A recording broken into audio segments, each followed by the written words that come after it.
Assalamualaikum warahmatullahi wabarakatuh. Video ini saya buat untuk memenuhi tugas UAS mata kuliah kepemimpinan yang diampu oleh Bapak Dwi Agung Nugroho Arianto MM. Di sini saya akan menjelaskan tentang gaya-gaya kepemimpinan. Ada banyak sekali gaya kepemimpinan yang berbeda, tetapi beberapa yang paling umum adalah yang pertama, kepemimpinan autokratis.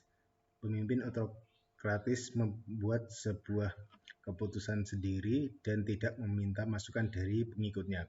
Mereka sering tegas dan menuntut, tetapi mereka juga bisa sangat efektif dalam mencapai hasil. Contoh pemimpin autokratis yang sangat terkenal adalah Adolf Hitler. Adolf Hitler adalah seorang pemimpin autokratis yang sangat kuat dan karismatik. Dia memiliki kemampuan untuk menginspirasi orang lain atau para pengikutnya. Bahkan ketika dia menuntut dan keras, dia juga sangat cerdas dan manipulatif. Dia menggunakan keterampilan ini untuk mencapai tujuannya. Kepemimpinan Hitler bersifat autokratis karena dia memiliki kekuasaan mutlak atas Jerman. Dia tidak mengizinkan siapapun untuk menentangnya dan dia menggunakan kekerasan untuk membungkam kritik. Dia juga sangat rasis dan antisemit, dan dia bertanggung jawab atas kematian jutaan orang. Yang kedua adalah kepemimpinan demokratis. Pemimpin yang demokratis melibatkan pengikutnya dalam pengambilan keputusan. Mereka menghargai pendapat dan ide orang lain, dan mereka terbuka terhadap kritik. Pemimpin demokratis biasanya lebih disukai daripada pemimpin autokratis, karena mereka lebih menciptakan rasa memiliki dan memotivasi. Contoh pemimpin demokratis yang sangat terkenal adalah Nelson Mandela, Mahatma Gandhi, dan Martin Luther King. Yang ketiga adalah kepemimpinan karismatik.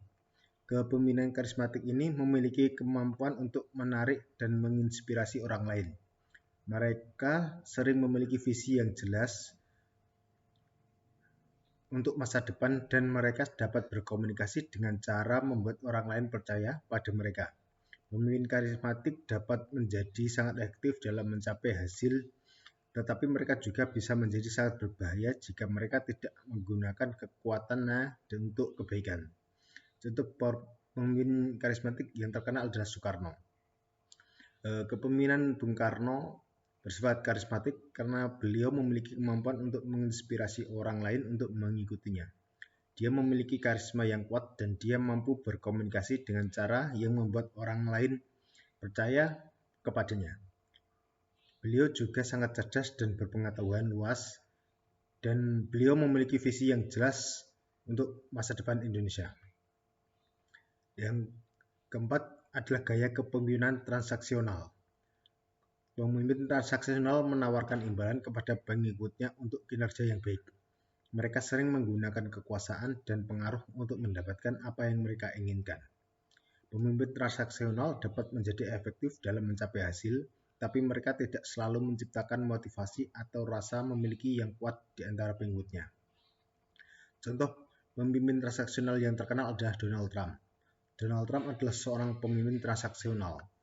Dia adalah seorang pengusaha yang sukses yang terkenal dengan gaya kepemimpinan yang tegas dan menuntut. Dia juga dikenal karena kemampuannya untuk membuat kesepakatan dan mencapai hasil kepemimpinan. Trump bersifat transaksional karena dia fokus pada hasil dan bukan pada proses. Dia percaya bahwa cara terbaik untuk mencapai hasil adalah dengan menetapkan tujuan yang jelas, memberikan insentif kepada orang lain untuk mencapai tujuan tersebut, dan memberikan konsekuensi jika tujuan tersebut tidak tercapai. Yang kelima adalah gaya kepemimpinan transformasional. Kepemimpinan transformasional tidak hanya memberikan imbalan kepada pengikutnya, tetapi mereka juga menginspirasi untuk mencapai lebih dari yang mereka pikir mungkin.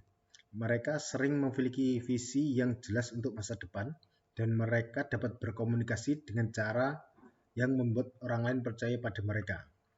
Pemimpin transformasional dapat menjadi sangat efektif dalam mencapai hasil, dan mereka juga dapat menciptakan motivasi, rasa memiliki yang kuat di antara pengikutnya.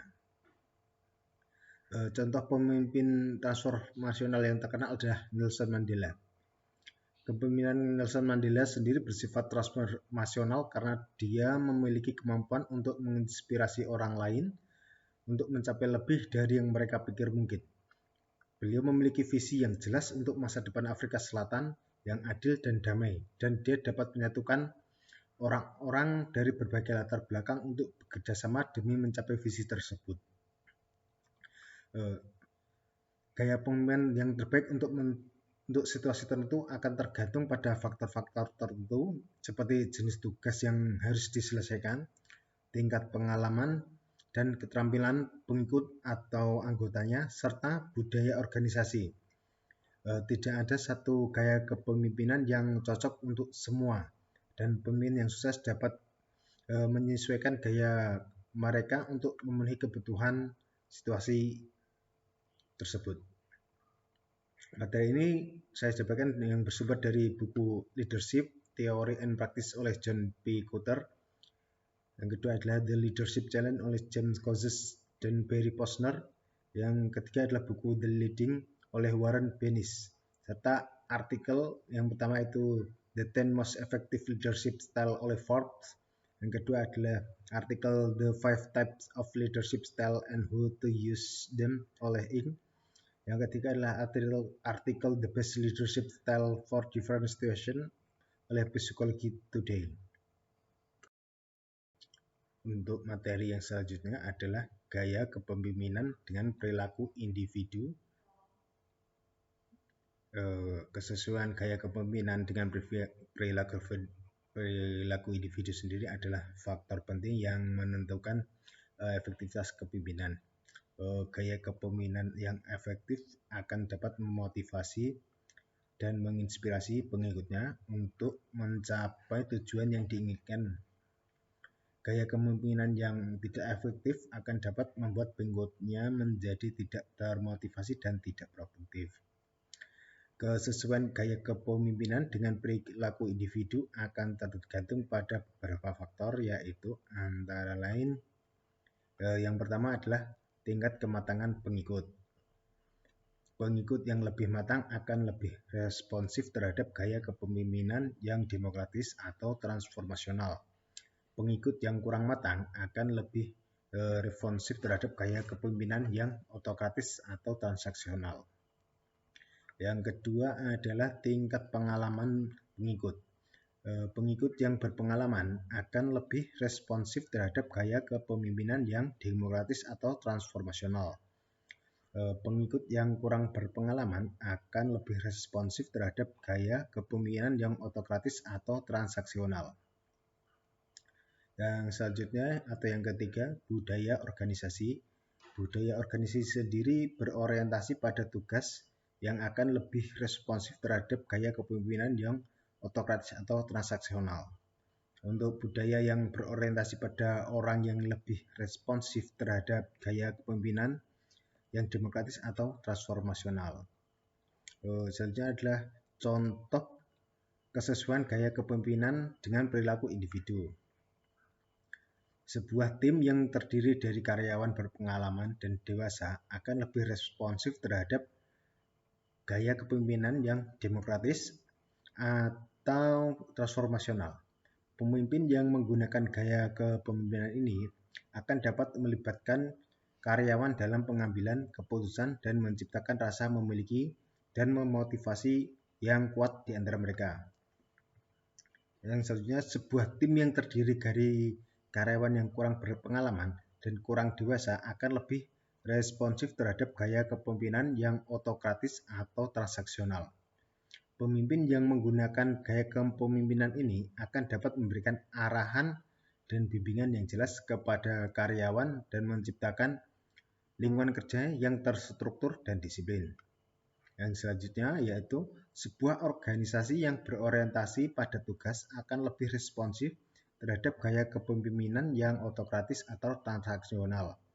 Pemimpin yang menggunakan gaya kepemimpinan ini akan dapat menetapkan tujuan yang jelas dan memberikan arahan kepada karyawan untuk mencapai tujuan tersebut. Yang selanjutnya adalah sebuah organisasi yang berorientasi pada orang akan lebih responsif terhadap gaya kepemimpinan yang demokratis atau transformasional. Pemimpin yang menggunakan gaya kepemimpinan ini akan dapat menciptakan lingkungan kerja yang positif dan mendukung dan memberikan perhatian kepada karyawan.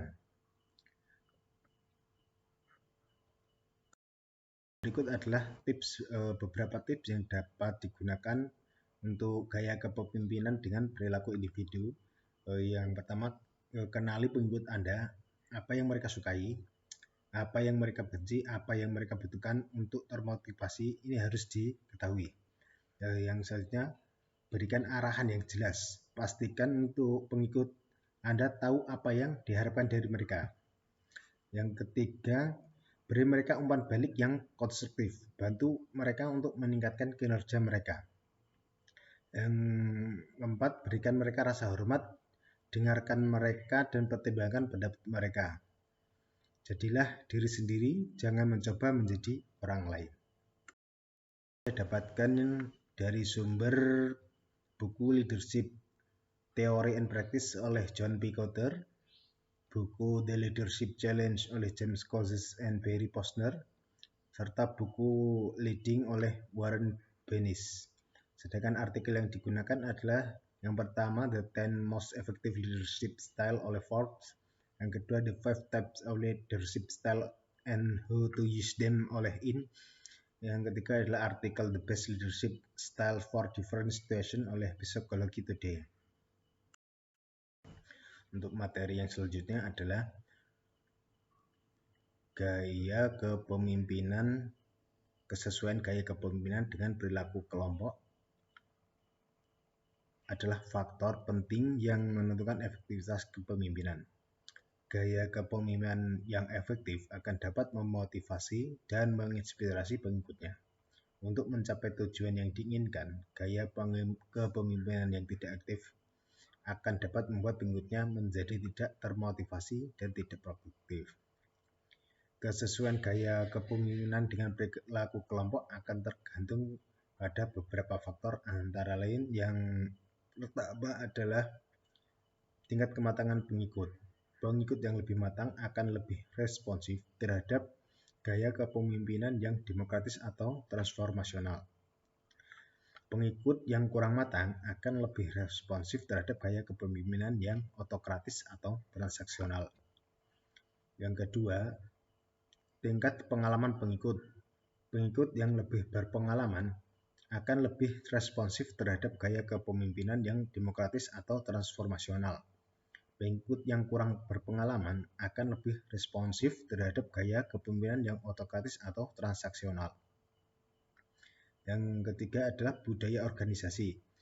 Budaya organisasi yang berorientasi kepada tugas akan lebih responsif terhadap gaya kepemimpinan yang otokratis atau transaksional. Budaya organisasi yang berorientasi pada orang akan lebih responsif terhadap gaya kepemimpinan yang demokratis atau transformasional. Untuk contoh kesesuaian gaya kepemimpinan dengan perilaku kelompok adalah sebuah tim yang terdiri dari karyawan yang berpengalaman dan dewasa akan lebih responsif terhadap gaya kepemimpinan yang demokratis atau transformasional. Pemimpin yang menggunakan gaya kepemimpinan ini akan dapat melibatkan karyawan dalam pengambilan keputusan dan menciptakan rasa memiliki dan motivasi yang kuat di antara mereka.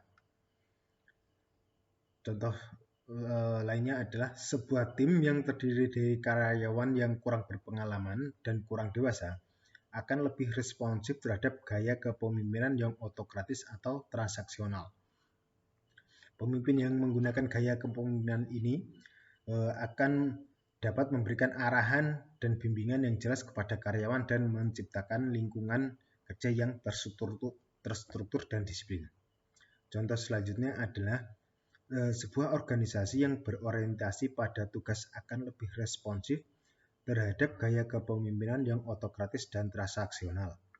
Pemimpin yang menggunakan gaya kepemimpinan ini akan dapat menentukan tujuan yang jelas dan memberikan arahan kepada karyawan untuk mencapai tujuan tersebut. Contoh selanjutnya adalah sebuah organisasi yang berorientasi pada orang akan lebih responsif terhadap Gaya kepemimpinan yang demokratis atau transformasional. Pemimpin yang menggunakan gaya kepemimpinan ini akan menciptakan lingkungan kerja yang positif dan mendukung dan memberikan perhatian kepada karyawan. Materi ini bersumber dari buku yang sama, yaitu Leadership Theory and Practice oleh John B. Kotter. Yang kedua, The Leadership Challenge oleh James Kouzes and Perry Posner.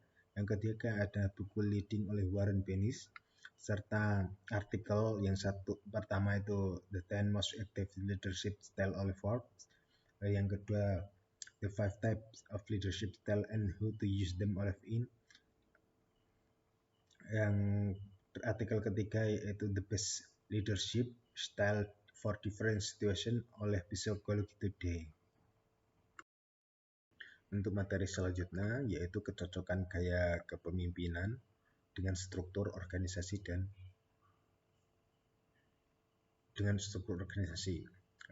kesesuaian gaya kepemimpinan dengan struktur organisasi adalah faktor penting yang menentukan aktivitas kepemimpinan. Gaya kepemimpinan yang efektif akan dapat memotivasi serta menginspirasi pengikutnya untuk mencapai tujuan yang diinginkan. Gaya kepemimpinan yang tidak efektif akan dapat membuat pengikutnya menjadi tidak termotivasi dan tidak produktif. Kesesuaian gaya kepemimpinan dengan struktur organisasi akan tergantung pada beberapa faktor, yaitu yang pertama, jenis organisasi. Jenis organisasi yang berbeda memiliki struktur organisasi yang berbeda pula. Misalnya, organisasi yang berorientasi pada tugas akan lebih cocok dengan gaya kepemimpinan yang berorientasi pada tugas. Sedangkan organisasi yang berorientasi pada orang atau anggotanya akan lebih cocok dengan gaya kepemimpinan yang berorientasi kepada orang. Yang kedua, ukuran organisasi tersebut. Organisasi yang besar akan lebih cocok dengan gaya kepemimpinan yang berorientasi pada struktur. Sedangkan organisasi yang kecil akan lebih cocok dengan gaya kepemimpinan yang berorientasi pada orang. Untuk yang ketiga, lingkungan organisasi. Lingkungan organisasi sendiri yang dinamis akan cocok dengan gaya kepemimpinan yang adaptif. Untuk lingkungan yang sedangkan untuk lingkungan organisasi yang stabil akan lebih cocok dengan gaya kepemimpinan yang konservatif. Untuk contoh kesesuaian gaya kepemimpinan dengan struktur organisasi seperti sebuah organisasi yang berorientasi pada tugas lebih cocok dengan gaya kepemimpinan yang berorientasi pada tugas. Di sini pemimpin menggunakan gaya kepemimpinan ini dapat memberikan arahan dan bimbingan yang jelas kepada pengikutnya atau anggotanya dan menciptakan lingkungan kerja yang terstruktur dan disiplin. Contoh kedua, sebuah organisasi yang berorientasi pada orang akan lebih cocok dengan gaya pemimpin yang berorientasi pada orang. Pemimpin yang menggunakan gaya kepemimpinan ini akan dapat membangun hubungan yang baik dengan pengikutnya dan menciptakan lingkungan kerja yang positif dan mendukung.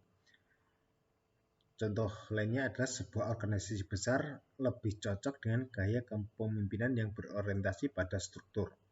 Pemimpin yang menggunakan gaya kepemimpinan ini akan dapat mengelola organisasi besar dengan efektif dan efisien. Sebuah organisasi yang kecil akan lebih cocok dengan gaya kepemimpinan yang berorientasi pada orang. Pemimpin yang menggunakan gaya kepemimpinan ini akan dapat lebih dekat dengan pengikutnya dan memahami kebutuhan mereka.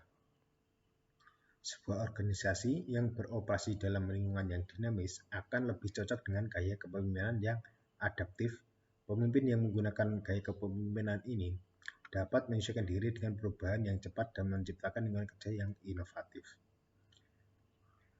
Sebuah organisasi yang beroperasi dalam lingkungan yang stabil akan lebih cocok dengan gaya kepemimpinan yang konservatif. Pemimpin yang menggunakan gaya kepemimpinan ini dapat menjaga stabilitas organisasi dan mencegah perubahan yang tidak perlu. Sumber materi ini masih saya dapatkan dari sumber yang sama, yaitu buku Leadership Theory and Practice oleh John B. Kotter. Kedua ada The Leadership Challenge oleh James Coase and Barry Posner, dan buku The Leading oleh Warren Bennis. Karena artikelnya masih sama, The 10 Most Effective Leadership Style oleh Forbes, The 5 Types of Leadership Style and How to Use Them oleh Il, dan artikel The Best Leadership Style for Different Situations oleh Psychology Today.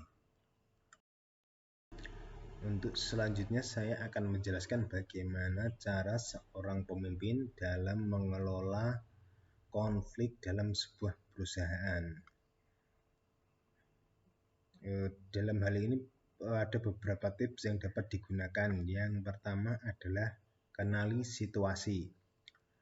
Langkah pertama adalah memahami situasi dengan jelas, apa yang menyebabkan konflik tersebut, siapa saja yang terlibat, serta apa kepentingan masing-masing pihak dalam konflik tersebut.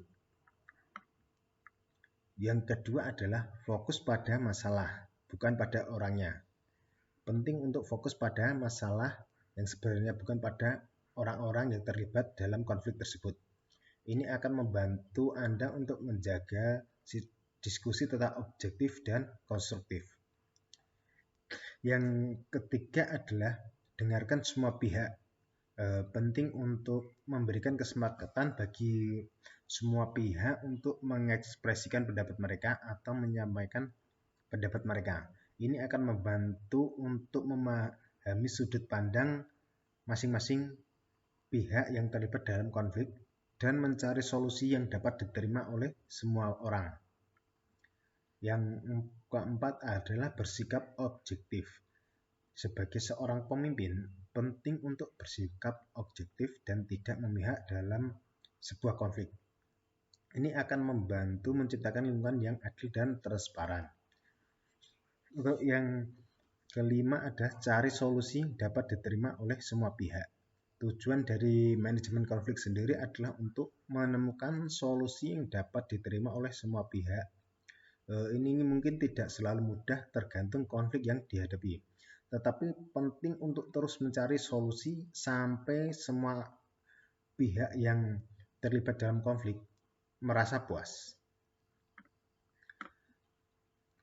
Contoh studi kasusnya, bagaimana seorang pemimpin dapat mengelola konflik dalam sebuah perusahaan, seperti sebuah tim sedang bekerja pada proyek bersama, tetapi mereka tidak dapat menyepakati desain produk.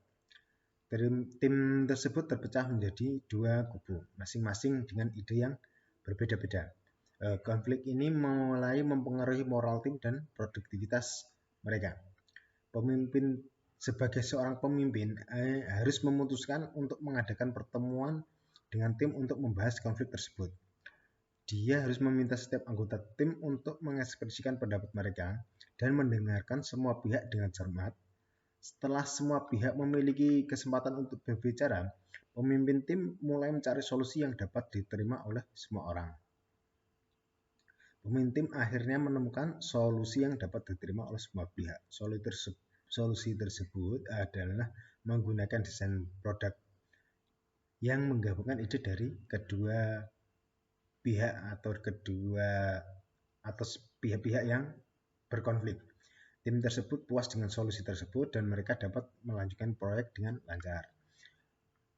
Manajemen konflik sendiri itu keterampilan penting yang harus dimiliki oleh setiap pemimpin. Dari ini saya dapatkan yang bersumber dari artikel yang pertama, How to Manage Conflict in the Workplace oleh Harvard Business Review. Yang kedua adalah artikel 5 Tips for Managing Conflict oleh Forbes. Yang ketiga adalah artikel How to Resolve Conflict at Work oleh INS. Untuk materi selanjutnya yaitu bagaimana seseorang untuk mendelegasikan tugas kepada bawahan dan apa saja yang harus diperhatikan ini kan dalam mendelegasikan tugas tersebut. Ada beberapa langkah yang dapat dilakukan untuk mendelegasikan tugas kepada bawahan. Yang pertama yaitu pilih tugas yang tepat untuk didelegasikan.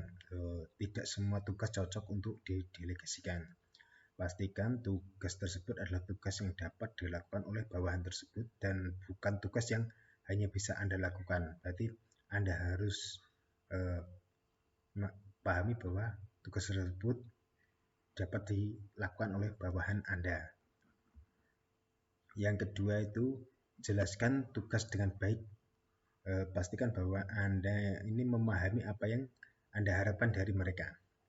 Jelaskan tujuan tugas tersebut, tenggat waktu yang harus dicapai, dan langkah yang harus diikuti, prosedur dalam menjalankan tugas tersebut. Yang ketiga, berikan wewenang yang diperlukan. Anda harus memberikan bawahan Anda ini wewenang yang mereka butuhkan untuk menyelesaikan tugas ini.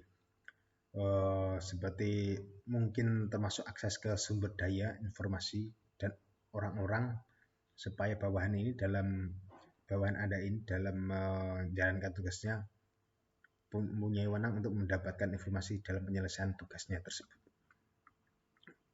Untuk tips yang keempat, mungkin Anda harus memberikan dukungan kepada bawahan Anda. Anda harus bersedia membantu bawahan Anda jika mereka mengalami kesulitan. Beri mereka umpan balik dan dukungan yang mereka butuhkan untuk sukses. Yang kelima yaitu Anda harus memberikan penghargaan atas pekerjaan yang baik. Setelah tugas diselesaikan, Anda harus memberikan penghargaan kepada bawahan Anda atas pekerjaan mereka. Ini akan membantu mereka tetap termotivasi dan tetap produktif. Ada beberapa hal yang harus diperhatikan saat mendelegasikan tugas. Yang pertama itu, pilih bawahan yang tepat. Pastikan bawahan Anda ini memiliki keterampilan dan pengalaman yang diperlukan dalam menyelesaikan tugas. Yang kedua itu, berikan waktu yang cukup. Jangan mendelegasikan tugas terlalu dekat dengan tenggat waktu. Yang ketiga, bersikaplah terbuka untuk umpan balik. Mintalah umpan balik dari bawahan Anda tentang tugas yang Anda delegasikan. Ini akan membantu Anda untuk meningkatkan keterampilan Anda dalam mendelegasikan tugas. Yang selanjutnya adalah jangan takut untuk mengambil kembali tugas tersebut. Jika bawahan Anda tidak dapat menyelesaikan tugas, jangan takut untuk mengambilnya kembali. Ini akan membantu untuk memastikan bahwa tugas tersebut selesai tepat waktu dan sesuai dengan standar yang diharapkan. Materi ini saya dapatkan dari sumber artikel yang pertama adalah How to Delegate Task Effectively oleh Forbes. Yang kedua adalah artikel The Ultimate Guide to Delegating Task oleh In. Yang artikel ketiga adalah How to Delegate Task Like a Pro oleh The Muse. Untuk materi selanjutnya adalah ini tentang bagaimana seorang pemimpin dalam mengambil keputusan. Apa saja sih yang harus diperhatikan dalam mengambil keputusan.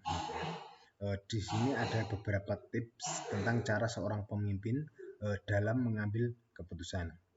Yang pertama adalah kumpulkan informasi. Sebelum mengambil sebuah keputusan, penting untuk mengumpulkan informasi sebanyak mungkin. Ini dapat dilakukan dengan membaca laporan atau berbicara dengan orang-orang yang relevan atau informan istilahnya gitu, atau melakukan penelitian. Yang kedua, analisis informasi. Setelah mengumpulkan informasi, penting untuk menganalisisnya dengan cermat. Ini berarti mengidentifikasi pro dan kontra dari setiap pilihan serta risiko dan manfaatnya. Yang ketiga adalah buat daftar opsi. Setelah menganalisis informasi, penting untuk membuat daftar opsi yang tersedia. Ini akan membantu mempersempit pilihan dan membuat keputusan menjadi lebih mudah. Yang keempat adalah pengambilan keputusan. Setelah membuat daftar opsi, penting untuk mengambil keputusan. Ini berarti memilih opsi yang terbaik untuk situasi tersebut. Dan yang kelima adalah melakukan tindakan. Setelah langkah sebelumnya, maka ini adalah setelah mengambil keputusan, berarti penting untuk melakukan tindakan. Ini berarti menerapkan keputusan dan memastikan bahwa itu berjalan sesuai rencana. Ada beberapa hal yang harus diperhatikan saat pengambilan keputusan. Yang pertama adalah waktu. Penting untuk mengambil keputusan tepat waktu. Jika terlalu lama mengambil keputusan, situasinya mungkin berubah dan keputusan yang Anda buat mungkin tidak relevan lagi terhadap kondisi yang berlaku saat hal itu terjadi. Yang selanjutnya, informasi. Penting untuk mengumpulkan informasi sebanyak mungkin sebelum mengambil keputusan. Informasi yang lebih banyak akan membantu Anda membuat keputusan yang lebih baik. Yang selanjutnya itu keputusan. Penting untuk membuat keputusan yang tepat untuk situasi tersebut. Tidak ada jawaban yang benar atau salah, tetapi penting untuk membuat keputusan yang terbaik untuk kepentingan organisasi. Yang selanjutnya itu tindakan. Penting melakukan tindakan setelah mengambil keputusan. Ini berarti menerapkan keputusan, memastikan bahwa berjalan sesuai dengan rencana. Berarti setelah pengambilan keputusan, berarti harus diambil tindakan untuk istilahnya melakukan eksekusi terhadap keputusan tersebut. Untuk contoh kasusnya, ketika ada sebuah perusahaan sedang mempertimbangkan untuk meluncurkan produk baru, perusahaan ini kan mengumpulkan informasi sebanyak mungkin, termasuk melakukan penelitian pasar, berbicara dengan para pelanggan, dan menganalisis data keuangan. Setelah menganalisis informasi, perusahaan membuat daftar opsi atau pilihan, termasuk meluncurkan produk baru atau tidak meluncurkan baru, atau menunda keputusan untuk meluncurkan produk baru. Perusahaan akhirnya memutuskan untuk meluncurkan produk baru, dan produk baru tersebut menjadi sukses besar berdasarkan informasi-informasi yang didapatkan. Sumber materi ini saya dapatkan dari artikel yang pertama itu How to Make Decision Effectively oleh Forbes. Yang kedua ada artikel The Ultimate Guide to Making Decision oleh In. Yang ketiga adalah artikel How to Make Decision Like a Pro oleh The Muse. Sekian penyampaian materi dari saya. Saya sendiri nama Taufik Irfan Sahyadi, NIM 2011002773, kelas ME. Sekian dari saya. Terima kasih atas kekurangannya. Wassalamualaikum warahmatullahi wabarakatuh.